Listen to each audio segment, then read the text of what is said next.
നമസ്തേ സുഹൃത്തുക്കളെ, ഈ ഒരു ചെറിയ വീഡിയോയിലൂടെ എനിക്ക് നിങ്ങളോട് ഒരേ ഒരു കാര്യം മാത്രമേ പറയുവാനുള്ളൂ. മാറാത്തത് മാറും, മാറ്റം തുടങ്ങാം എന്നിങ്ങനെയൊക്കെയുള്ള സൂപ്പർ ഹിറ്റ് മുദ്രാവാക്യങ്ങൾ ഇതിനോടകം തന്നെ നിങ്ങൾ പലകുറി കേട്ടുകാണും. ഇന്നലെ പുറത്തിറക്കിയ BJP NDA പ്രകടന പത്രികയിലൂടെ ഈ മാറ്റത്തിൻ്റെ വിശദാംശങ്ങൾ നിങ്ങൾ വായിച്ചു മനസ്സിലാക്കിയും കാണും. പക്ഷേ എന്നിട്ടും മാറണോ വേണ്ടയോ എന്നൊക്കെ ചിന്തിച്ചുകൊണ്ടിരിക്കുന്ന ചില ചങ്ങാതിമാരെങ്കിലും നമുക്കുണ്ട്. അവരോട് നിലനിൽപ്പിൻ്റെ പ്രശ്നമാണ് ഈ മാറ്റം എന്ന് പറയുകയാണ് ഞാനിവിടെ.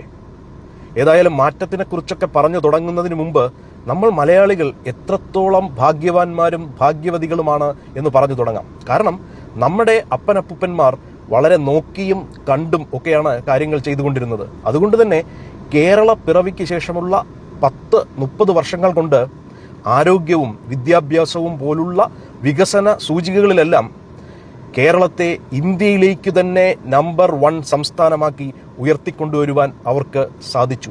രാജഭരണകാലത്തെ നമ്മൾ നേടിയെടുത്ത മുന്നേറ്റങ്ങളും ക്രൈസ്തവ സഭയുടെ ക്രിയാത്മകമായ ഇടപെടലുകളുമൊക്കെയാണ് ഇത്തരത്തിലുള്ള വിപ്ലവാത്മകമായ വികസനത്തിന് അടിത്തറ പാകിയതെങ്കിലും അതിന് ശരിയായ ദിശയും നേതൃത്വവും നൽകിയത് സാഹോദര്യത്തിലും സമത്വത്തിലും അധിഷ്ഠിതമായ കമ്മ്യൂണിസ്റ്റ് സോഷ്യലിസ്റ്റ് ആശയങ്ങൾ തന്നെയായിരുന്നു. അതെ, അങ്ങനെയാണ് ബീഹാറും മധ്യപ്രദേശും ഉത്തർപ്രദേശും രാജസ്ഥാനുമൊക്കെ വെറും ബീമാരു സംസ്ഥാനങ്ങളായി മാത്രം അറിയപ്പെട്ടിരുന്ന കാലത്തെ കേരളം ലോകം ഉറ്റുനോക്കുന്ന ഒരു പറുദീസയായി വാഴ്ത്തപ്പെട്ടത്. പക്ഷെ നിർഭാഗ്യമെന്നേ പറയേണ്ടൂ, ഒന്നാമത്തെ സ്റ്റേജിലുള്ള നമ്മുടെ ഈ ഉന്നത വിജയം സാമൂഹിക പുരോഗതിയുടെ അടുത്ത സ്റ്റേജിലേക്ക് പോകുവാനുള്ള നമ്മുടെ സാധ്യതകൾക്കും അവയ്ക്കായുള്ള നമ്മുടെ പരിശ്രമങ്ങൾക്കും ആക്കം കൂട്ടുന്നതിനായി ഉപയോഗിക്കുന്നതിന് പകരം കേരള മോഡൽ എന്നൊക്കെ വീമ്പിളക്കി നാട്ടുകാരെ വെറുപ്പിക്കുന്ന ഒരു രാഷ്ട്രീയ നേതൃത്വമാണ് കഴിഞ്ഞ 10-30 വർഷങ്ങളായി നമ്മുടെ ശാപമായി മാറിയിരിക്കുന്നത്. അതെ, അങ്ങനെയാണ് കുട്ടികൾ പോലും പ്രവാസികളും ആ പ്രവാസികൾ നാട്ടിലേക്ക് അയക്കുന്ന വിദേശ നാണ്യവും കേരള സർക്കാർ നമ്മുടെ വരും തലമുറയുടെ ആധാരം പോലും പണയപ്പെടുത്തി കടമെടുക്കുന്ന ഇന്ത്യൻ രൂപയുമല്ലാതെ മറ്റൊരു മൂലധനവുമില്ലാതെ നമ്മുടെ വികസനം മുരടിച്ചു പോയത്. അതെ, അങ്ങനെയാണ് കഴിഞ്ഞ തലമുറ നമുക്കായി പടുത്തുയർത്തിയ സ്കൂളുകളും ഹോസ്പിറ്റലുകളും നമ്മുടെ തലയിലേക്ക് തന്നെ ഇടിഞ്ഞു വീഴാതെ അത് നല്ല രീതിയിൽ അറ്റകുറ്റപ്പണികൾ നടത്തി കൊണ്ടുപോകുന്നതിനുള്ള ചില്ലിക്കാശ് പോലും നമ്മുടെ കയ്യിൽ ഇല്ലാതെ പോയത്. അതെ, ഒരു ജനസമൂഹം നല്ല രീതിയിൽ മുന്നോട്ട് പോകുവാൻ അവരുടെ സമ്പത്ത് വീതിച്ചു കൊടുക്കുവാനുള്ള രാഷ്ട്രീയ ഇടപെടലുകൾ മാത്രം പോരാ, പുതിയ സമ്പത്ത് ഉണ്ടാക്കിയെടുക്കുവാൻ കെൽപ്പുള്ള മുതലാളിത്ത വ്യവസ്ഥിതിയിൽ അധിഷ്ഠിതമായ സ്വകാര്യ സംരംഭങ്ങളും കൂടിയേ തീരൂ.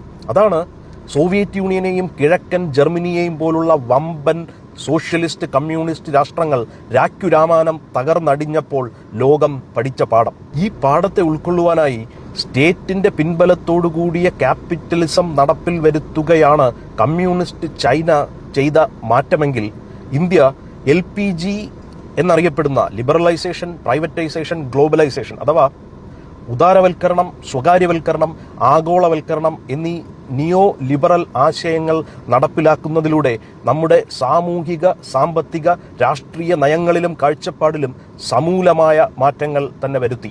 ഈ മാറ്റങ്ങൾക്ക് നേതൃത്വം നൽകിയ മൻമോഹൻ സിംഗിനെയും നരസിംഹറാവുവിനെയും നമുക്ക് ഈ അവസരത്തിൽ നന്ദിയോടെ സ്മരിക്കാം. എന്നാൽ അവരുടെ തന്നെ പിൻതലമുറക്കാരായ കേരളത്തിലെ കോൺഗ്രസുകാർ നമ്മുടെ നാടിന്റെ യഥാർത്ഥ പ്രശ്നങ്ങളെ മനസ്സിലാക്കുകയോ അഭിമുഖീകരിക്കുകയോ ചെയ്യാതെ ബസ്സിൽ സൗജന്യയാത്ര, റബ്ബറിന് താങ്ങുവില എന്നൊക്കെയുള്ള അവരുടെ സ്ഥിരം ഉഡായിപ്പ് നമ്പറുകളൊക്കെ ഇറക്കി നാട്ടാരെ ചുളുവിൽ കയ്യിലെടുക്കുവാനാണ് ശ്രമിക്കുന്നത്. അതെ, അതുകൊണ്ടാണ് LDFും UDFും 2 അല്ല 1 എന്ന് നമ്മൾ ആണയിട്ട് പറയുന്നത്. അതെ, അവിടെയാണ് വ്യക്തിത്വ വികസനത്തിലും സ്വകാര്യ സംരംഭങ്ങളിലും ഊന്നിയുള്ള സാമൂഹിക മാറ്റങ്ങൾക്ക് ഇന്ത്യയിൽ അങ്ങോളം ഇങ്ങോളം ചുക്കാൻ പിടിച്ച BJPയുടെ രാഷ്ട്രീയ പാരമ്പര്യം വ്യത്യസ്തമാകുന്നത്. അവിടെയാണ് രാജീവ് ചന്ദ്രശേഖർജിയുടെ നേതൃത്വത്തിന്റെ പ്രാധാന്യവും. BJPയുടെ സംസ്ഥാന പ്രസിഡന്റായിട്ടാണ് മോദിജി രാജീവേട്ടനെ കേരളത്തിലേക്ക് അയച്ചിരിക്കുന്നത് എന്ന് നിങ്ങൾ വിചാരിക്കുന്നുവെങ്കിൽ നിങ്ങൾക്ക് തെറ്റി. കാരണം അതിനാണെങ്കിൽ കേരളത്തിൽ തന്നെ ഒട്ടനവധി നേതാക്കൾ നമുക്കുണ്ട്. പക്ഷേ കേരളത്തെ അതിൻ്റെ അടുത്ത സ്റ്റേജിലേക്ക് ഉയർത്തിക്കൊണ്ടു പോകുവാനുള്ള സാമ്പത്തിക, സാമൂഹിക, രാഷ്ട്രീയ മാറ്റങ്ങൾക്ക് ചുക്കാൻ പിടിക്കുവാനാണ് രാജീവേട്ടൻ ഇവിടെ എത്തിയിരിക്കുന്നത്. അതെ, അതാണ് നമ്മൾ പറയുന്ന മാറ്റം. ആ മാറ്റത്തെക്കുറിച്ച് ഞാനിവിടെ സിമ്പിളും പവർഫുള്ളുമായി പറഞ്ഞ കാര്യങ്ങൾ ബൗദ്ധികമായി മനസ്സിലാക്കുവാൻ ഒരു 10ാം ക്ലാസ് വിദ്യാർത്ഥിക്ക് പോലും സാധിക്കാമെന്നുള്ളതേ ഉള്ളൂ. പക്ഷെ ആ ഒരു മാറ്റത്തെ മാനസികമായി ഉൾക്കൊള്ളുവാനും പ്രായോഗികമായി അതിനുവേണ്ടി പ്രവർത്തിക്കുവാനും അത്ര എളുപ്പമല്ല. ഒരേ സമൂഹത്തിൽ ജീവിക്കുന്നവർ പോലും മാറ്റത്തോട് പ്രതികരിക്കുന്നത് പല രീതിയിലാണെന്ന് സാമൂഹിക ശാസ്ത്രജ്ഞന്മാർ പണ്ടേ കണ്ടെത്തിയിട്ടുള്ളതാണ്. മാറ്റത്തിനു വേണ്ടി മുന്നിട്ടിറങ്ങുന്ന ഇന്നൊവേറ്റേഴ്സ്, ആ മാറ്റത്തെ തുറന്ന മനസ്സോടെ സ്വീകരിക്കുന്ന ഏർലി അഡോപ്റ്റേഴ്സ്, ആ മാറ്റത്തിൻ്റെ ഗുണഫലങ്ങൾ സൂക്ഷ്മതയോടെ പഠിച്ചു മനസ്സിലാക്കി പതിയെ പതിയെ മുന്നോട്ടിറങ്ങി പിന്നങ്ങോട്ട് സർവാത്മന പിന്തുണയ്ക്കുന്ന ഏർലി മജോറിറ്റി, എല്ലാവരും മാറിത്തുടങ്ങി. പിന്നെ ഞാൻ മാത്രമായിട്ട് എന്തിനാ മാറി നിൽക്കുന്നത് എന്ന് ചിന്തിച്ചുകൊണ്ട് കളിയുടെ ഇൻ്റർവെല്ലോടുകൂടി ചാടിയിറങ്ങി കളം പിടിക്കുന്ന ലേറ്റ് മെജോറിറ്റി എന്നിങ്ങനെ പോകുന്നു ആ തരം തിരിവുകൾ. BJPയുടെ കാര്യത്തിലും ഇതൊക്കെ തന്നെയാണ് കേരളത്തിൽ ഇന്ന് സംഭവിച്ചുകൊണ്ടിരിക്കുന്നത്.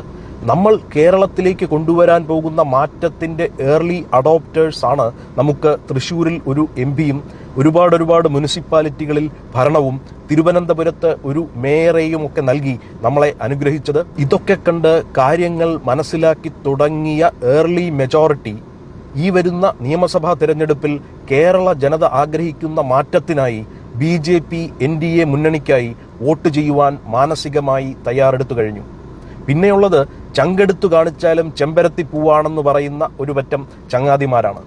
ലഗാർഡ്സ് അഥവാ മന്ദഗതിക്കാർ എന്ന് ശാസ്ത്രജ്ഞന്മാർ വിശേഷിപ്പിക്കുന്ന ഇവരുമായും നമുക്ക് സഹാനുഭൂതിയോടെ, സ്നേഹത്തോടെ സംവദിച്ചുകൊണ്ടേയിരിക്കാം. നമ്മുടെ മാറ്റത്തിൻ്റെ സന്ദേശങ്ങൾ ഇവരിലേക്കും നമുക്ക് എത്തിച്ചു കൊടുത്തുകൊണ്ടേയിരിക്കാം. കാരണം ഇവർ മാറ്റത്തെ പേടിച്ചിരിക്കുന്നവരാണെങ്കിൽ നമ്മൾ മാറ്റത്തിൻ്റെ സന്ദേശവാഹകരാണ്. മോദിജിയുടെ മുന്നണി പോരാളികളാണ് നമ്മൾ. മഹാഭാരത യുദ്ധത്തിൽ അർജുനനോടൊപ്പം നിലയുറപ്പിച്ച ശ്രീകൃഷ്ണനെ പോലെ ഈ ധാർമ്മിക പോരാട്ടത്തിൽ മോദിജി നമ്മൾ ഓരോരുത്തരോടൊപ്പവുമുണ്ട്. അതുകൊണ്ട് തന്നെ അന്തിമ വിജയം നമ്മുടേത് മാത്രമായിരിക്കും. അതാണ് മോദിജിയുടെ ഗ്യാരണ്ടി. നന്ദി, നമസ്കാരം.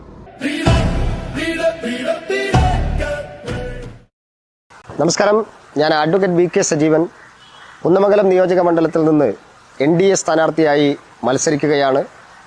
കാലാകാലങ്ങളായി കുന്നമംഗലത്തെ വികസന പ്രശ്നങ്ങൾ പരിഹരിക്കപ്പെടാതെ ഇന്നും കിടക്കുകയാണ്. മാവൂർ ഗോളിയോറയൻസും തെങ്ങിലക്കടവ് ക്യാൻസർ സെൻ്ററും ഉൾപ്പെടെ നിരവധി പൂട്ടിപ്പോയിട്ടുള്ള സ്ഥാപനങ്ങളെ സംബന്ധിച്ചിട്ടാണ് കഴിഞ്ഞ 2 പതിറ്റാണ്ടായി ഈ മണ്ഡലം ചർച്ച ചെയ്യുന്നത്. കുന്നമംഗലത്തിനും മാറ്റം വേണം, കുന്നമംഗലവും വളരണം എന്നുള്ളതാണ് ജനങ്ങളുടെ മുമ്പാകെ ഞങ്ങൾ വെക്കുന്ന ഈ തവണത്തെ മുദ്രാവാക്യം. നമുക്കൊരുമിച്ച് കുന്നമംഗലത്തെ മാറ്റിയെടുക്കാം, കുന്നമംഗലത്തെ വളർത്താം. നിങ്ങളെല്ലാവരും താമര അടയാളത്തിൽ വോട്ട് രേഖപ്പെടുത്തിക്കൊണ്ട് ആ മാറ്റത്തിനായി ദേശീയ ജനാധിപത്യ സഖ്യത്തിൻ്റെ സ്ഥാനാർത്ഥിയായി മത്സരിക്കുന്ന എന്നെ വൻ ഭൂരിപക്ഷത്തോടുകൂടി വിജയിപ്പിക്കണമേ എന്ന് വിനയപുരസ്സരമായി